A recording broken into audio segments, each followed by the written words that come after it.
The title of this lecture is Phases of Leadership: Analyzing, Defining, and Achieving. Leadership is involved, and it is complicated. I will give a broad overview of the process.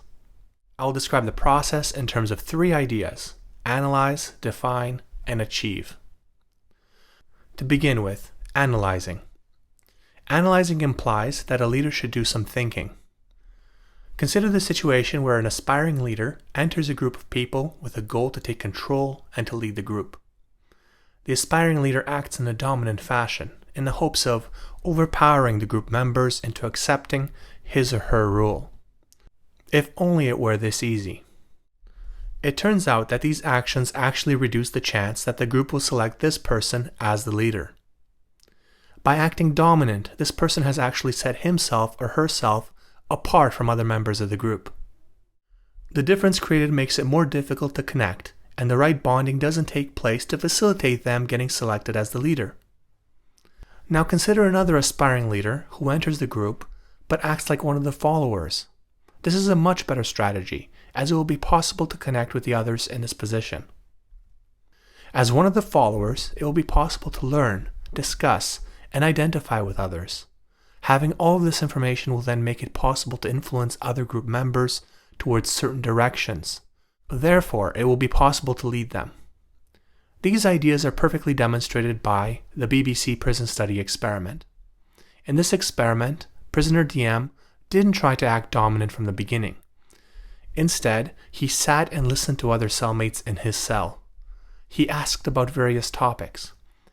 After he understood the goals of the prisoners and the weakness in the guard positions, that is, their conflicting views, DM took action. The analyzing was necessary, and it led to DM to gather support for his ideas. Analyzing is necessary because it is impossible to lead a group which is not understood. What follows analyzing is defining. Defining is a step in the process where one declares certain ideas to the group. The leader must accomplish three things in this phase.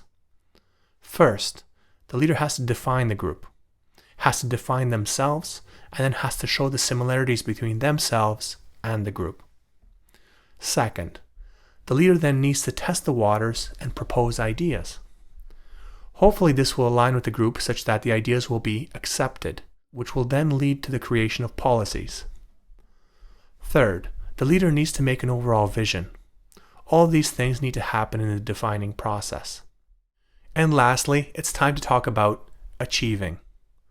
Certain types of leaders, such as charismatic leaders, always seem to have an answer. Their answers also seem to be very motivating.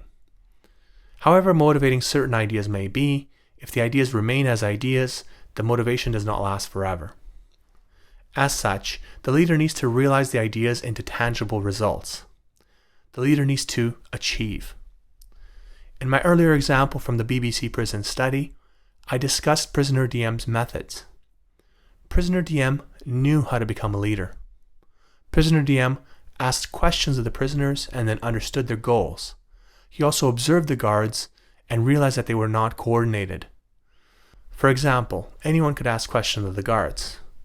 His achieving phase included things such as promoting unity among the prisoners and promoting disunity among the guards. He was strategic in his achievement actions.